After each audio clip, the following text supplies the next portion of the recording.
మార్పులు తీసుకొచ్చారు పవన్ కళ్యాణ్. ముఖ్యంగా గత వైసీపీ పాలనలో పంచాయతీరాజ్ వ్యవస్థ నిర్వీర్యం చేశారు. వాళ్ళు ఎంపీటీసీలు గాని, జెడ్పీటీసీలు గాని, సర్పంచ్లు గాని వాళ్ళ పంపులకి ట్యాప్లు వేసుకోవాలంటే డబ్బులు లేని పరిస్థితి. ఏదైతే ఆర్థిక సంఘం ఇచ్చిన నిధులన్నిటి కూడా, కేంద్రం ఇచ్చిన నిధులన్నిటి కూడా గత వైసీపీ ప్రభుత్వం దారి మళ్లించింది.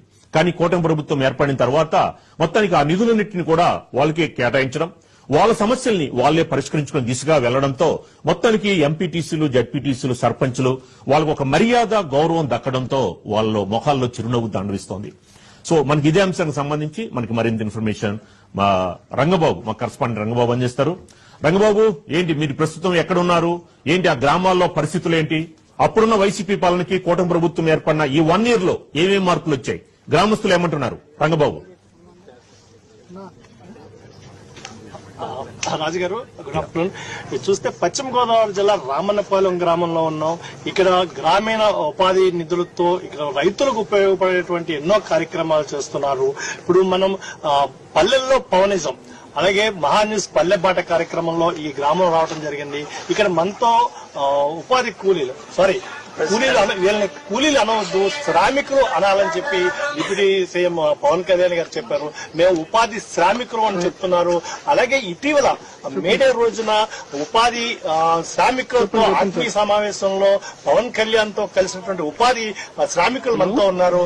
వాళ్ళతో అనుభవాలు అక్కడ కలిసినటువంటి, అలాగే ఇక్కడ జరుగుతున్న పనుల విధానం గురించి తెలుసుకుని ప్రయత్నిస్తున్నారు. చూస్తే చెప్పండి, ఇక్కడ మీ గ్రామంలో ఎటువంటి పనులు జరుగుతున్నాయి, రైతులకు ఏం ఉపయోగపడుతుంది? రైతులకు ఉపయోగపడే పనులు జరుగుతున్నాయండి. ఇది వరకు అయితే బోధులు తవ్వే ఉండేవారండి. ఇప్పుడైతే ఈ మామిడి చెట్లు రించులు తవ్వడం, మళ్ళీ మాకు ఉపాధి కల్పించడం, అలాగే రైతు కూడా ఎంతో బాగా 30,000 అయిపోయింది. ఇప్పుడు ఇంచుమించు రైతు కూడా చాలా మంచి అవకాశం వచ్చింది చేసుకుని పనులు. ఈ పనుల వల్ల రైతులు కూడా మెరుగుపడుతున్నారు. అలాగే పవన్ కళ్యాణ్ గారు మనకి ఈ పంచాయతీ రాజ్ శాఖ మినిస్టర్ తీసుకోవడం మాకు ఎంతో ఆనందదాయకం. మీ శ్రామికులు కూడా చాలా మంది పవన్ కళ్యాణ్ గారిని మెచ్చుకుంటున్నాం తప్ప ఇటువంటి కార్యక్రమం చేయట్లేదు. పవన్ కళ్యాణ్ గారు ఇలాగే 5 సంవత్సరాలు కార్యక్రమం చేసి నెక్స్ట్ సారి సీఎం అవ్వాలని మేము అందరం కోరుకుంటున్నామండి. అంటే చూస్తే ఇక్కడ మీరు ఆయనతో కలిశారు, పర్సనల్ గా కలిసి మీ యొక్క